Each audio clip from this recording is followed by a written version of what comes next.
one because we got breaking news, ladies and gentlemen. The Chicago Bulls have made a trade. They have traded Alex Caruso.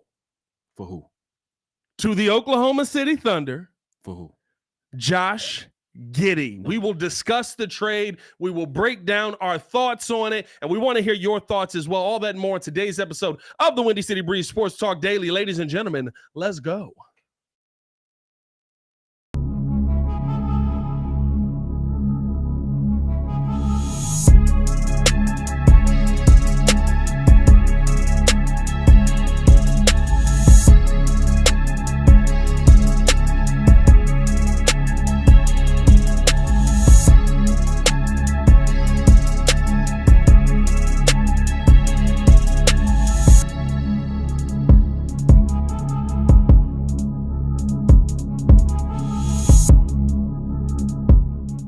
Man, you just ran faster than Lonzo Ball. Hey, man, I made it back, though. I made it back. That's all that matters. What's good, y'all? It's your boy, Pat the Designer, back at it again, joined by the pettiest man alive, Mr. P. Kid. As always, ladies and gentlemen, big news. You messed up the screen. What happened to the screen? I have no idea. Anyway, big news. Big news right now, bro.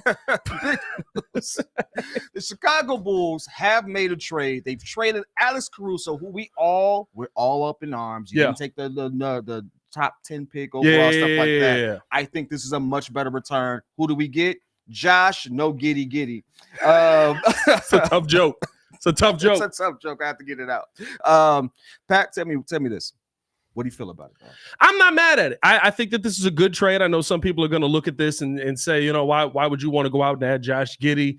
You're adding another guard. You're moving on from Alex Caruso, who's a really, really good defender. I understand all of those points. I understand why people would look at this and feel like, oh, you know, this is not what I wanted the Chicago Bulls to do. But realistically speaking, you went out and you grabbed Josh Giddey from a team that he was a solid point for them, but he wasn't being utilized in the right manner because Shea is going to have the ball in his hands. Why wouldn't I want Shea with the ball in his hands? I think that this now, you bring him into the Chicago Bulls where he's in more of a position that he's able to really control the offense, run the offense, facilitate things. You play him off of Kobe White. I think him and Kobe White will play really well together. I think that it opens more up for Nikola Vucevic and or whatever other center you put in there. I don't think you'll be re-signing Andre Drummond this offseason, and that's tough to say. But to me, I think this is a great trade for the Chicago Bulls. By the way, over 100 in the chat. 100. I love this trade because it actually puts us back in a situation where we were with Lonzo Ball. If you all are looking at this is a very Lonzo Ball type player. Realistically, you look at the stats, you look at what he does and how he's contributed to OKC. Maybe last year, not his best with that team, but you look at the year before, 16 points, 48% from shooting, 3-point shooting, need a little work. All right, we're going to get there. But nearly 8 rebounds, 6 assists, and nearly 1 steal a game. He's giving you everything you need from the aspect of, hey, I have a primary point. I have someone who can at least bring that ball down, run that offense, and then I have someone who I'm not worried about shooting too much. He doesn't need the ball. He doesn't need to take a whole bunch of shots because that's not his game. Have you ever known him to have that type of game? I don't want him to. Like you want him to develop a shot. I won't say I don't want him to. You want him to develop a shot, but I think realistically speaking, the biggest part that you want him to do is run your offense. You want a guy in there that can facilitate, and that's something that you just haven't had for a couple of seasons. And so to me, I think that this is a good step in the right direction. I think that more moves need to be made for this to work out for the Chicago Bulls. I don't think that you go in and say that this is done, right? Like, I don't think you come in and you say, we got Josh Giddey, we should keep DeMar DeRozan. Absolutely not. Yeah, no. Like, if anything, the player that maybe you should keep in this scenario is Zach LaVine, but I think the relationship there is too far gone. So you got to move on from him in that sense as well. I think that this puts the Bulls in a much better position moving forward, though. You've got a primary ball handler now. There's no questions on it. You're not sitting there trying to do the combo thing with Io and Kobe anymore. You've got a guy that literally plays that position. I don't think that this hurts Kobe White at all either, because to me, the Kobe White that I want to see out there, is there going to be times where Josh Giddey has to run the offense, get everybody involved? 100%. There's still going to be times, just like in every offense, when you have a primary player. Kobe's your number one on this team now. Kobe White is still going to have those moments where he goes, hey, listen, we got to go out here and I got to get a bucket. Give me the ball. I'm going one-on-one. I'm going to cook this dude. You also get the chance to see Kobe White. You take a lot off his plate. him being a primary ball handler, him also being a focal point of the offense as far as the scoring aspect, you now have that situation where I don't need you to do both. I don't need you to get going and things of that nature. I'm not putting Kobe White in a situation where he gets trapped up front early, which if anyone actually goes back and look at every team that got a good point guard and how they took the lead. Obviously, recency bias. We talk about the Celtics. Celtics get Drew Holiday. Drew Holiday now takes a lot of pressure off Jaylen Brown, takes a lot of pressure off of Jason Tatum to actually be those primary ball handlers, things of that nature. And you can even go back when they had another point guard. What was it? Marcus Smart, what he did for that team. You go to in a different route. Look at what CP3 did for OKC. Look at what he did for Phoenix and stuff like that. Don't look at the player necessarily. Look at what having a primary point guard who you're not relying on to take a high value amount of shots does for your other skill positions as far as your shooting guards and things of that nature, how that frees them up. We may see the best version of Kobe White now, seeing that he has this. And of course, again, going back to it, this is just replacing what we were missing with Lonzo Ball. And I like that. I like the fact that AK stuck with his template, stuck with his game plan, and he just revamped it in a way. Did I think that ultimately we could have got a little bit more back from Alex Caruso? No, I don't think we could have. I think listen, here's my thing. I think you could have from other teams, right? And you have to ask yourself what's more valuable. Is it more valuable to go out and get top 10 draft picks in this year's draft? Or think about what you just traded, though. You just traded a 30-year-old player for a potential all-star. Who? Alex Caruso? No, I mean, if you look at it, Josh Giddey has the potential at the point guard position to work himself into an all-star position. Now, mind you, there's levels to all-star now. But here's my thing, right? You brought in a 6'8" point guard who legitimately is a point guard who, he took a little bit of a decline last season, went back to his rookie year numbers, 12 points per game. The three-point shot is not phenomenal, not really something you want to see. 4.8 assists. The assist numbers went down. Why? Because the ball's in Shea's hands. Mm-hmm. But he's 21. Young player. You went out and traded a 30-year-old dominant two-way guard. I love what Alex Caruso does on both ends of the floor. For a young player, you didn't get the draft picks, but you got a 21-year-old player that you can develop. And to your point, I think, because I see a lot of this in the chat, people are like, oh, we could have got a... By the way, over 200 in the chat! 200. I see this in the chat a lot. People are saying, oh, we could have gotten some picks for him and stuff like that. Think about it this way. You would have traded Alex Caruso for one or maybe two developmental pieces that ultimately would still have to go through the growing pains of being in the NBA. You have to go through that rookie season. You have to deal with that sophomore slump, things of that nature. Josh Giddey has kind of already gone through that. He's already been in the NBA game. He knows exactly. He's already been acclimated to this. He's a professional now. You're not getting an amateur trying to get him up to speed. You now have someone who knows the game a little bit, and now you're trying to deal with the level of common ground. So realistically, this is a great move from that aspect. I don't think anyone should be upset about it. Now, here's the thing. As Pat mentioned, who do you keep now? What does this mean for the rest of everybody else? Because somebody's going to get the short end of the stick. If Josh Giddey is, hey, yo, hey, listen, that's is this mic on? This is a flag. I'm a flag myself. Don't worry about it. Somebody's going to get the short end of the stick, though. I'm going to double down on it. Somebody gets the short end of the stick because now Kobe White's now your definitively your two. Josh Giddey is your starting point guard. I don't think he comes off the bench by any stretch of the imagination. He was only off the bench because he was behind Shea. You don't have that scenario in Chicago. Ayo, where does he go? I think he's a second unit player now. He's leading your second unit.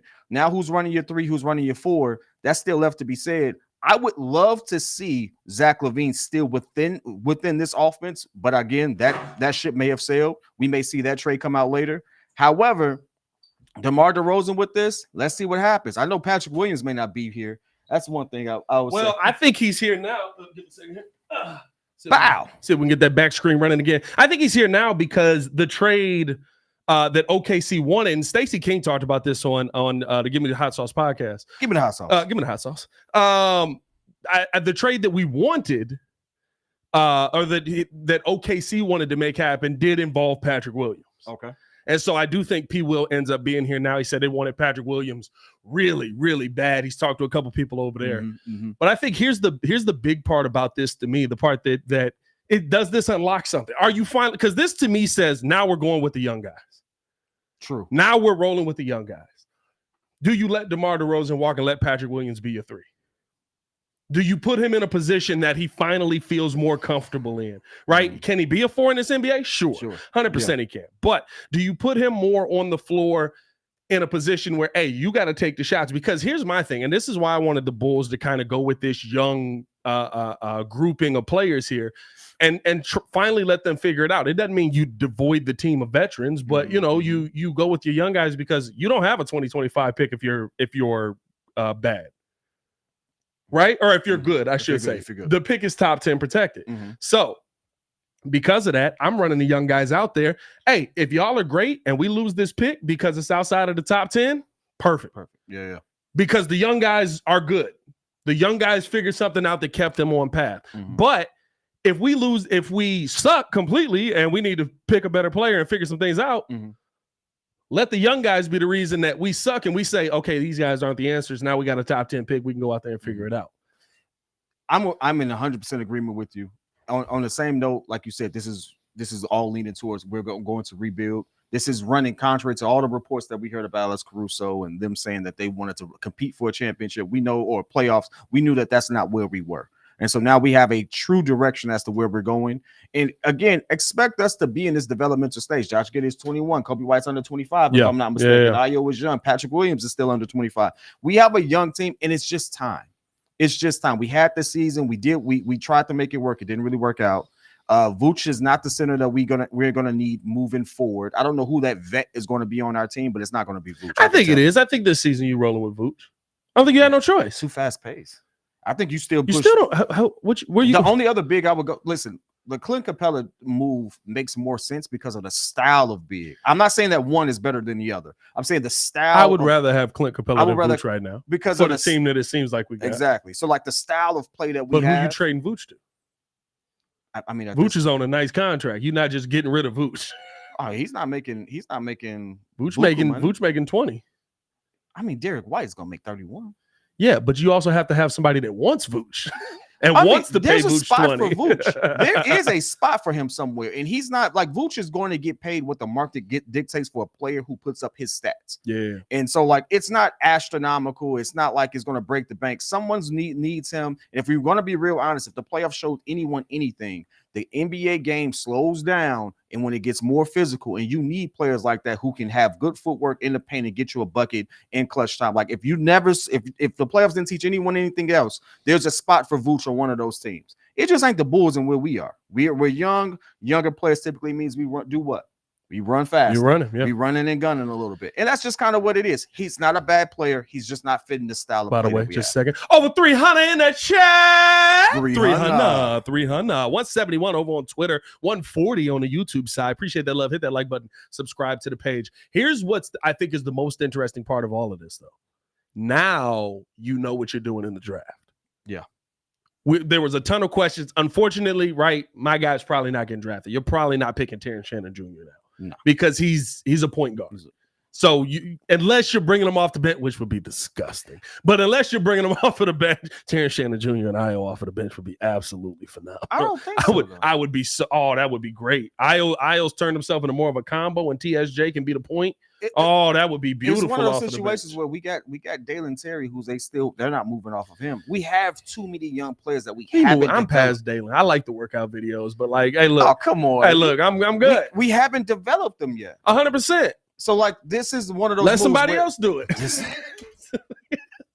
I'm good. You're heartless dude, bro. You said the same thing about P. Will in year 3. No. Hey, the difference in pick from P. Will to Dalen Terry is 14 picks. It's a lot of picks. Hey, listen, it's a lot of picks, and he got the shots and minutes. It showed me nothing. That's different. No, Dalen Terry on the other hand, hey, Dalen got some good minutes last year. He didn't show me a lot. I mean, he got garbage time minutes. He got good minutes last year, all until it was. I'm not trying to defend him. Don't get me wrong. But what I'm saying is, like, we're at a space where now you have a lot of young people that you're still trying to develop and stuff like that.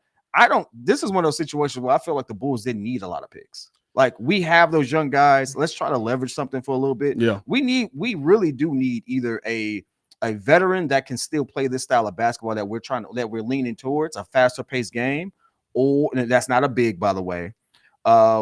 He could play. Shout out to Brand C. He said Terrence Shannon could be a shooting guard, small forward. He could play small forward on this team.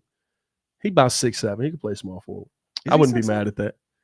Let me 6'7"? see. Oh, okay. Terrence Shannon Jr., who is always in my search history.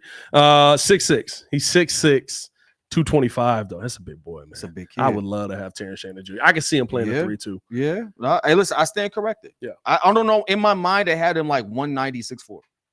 No, not at all. In my mind, where that's you what got I that from. My bad.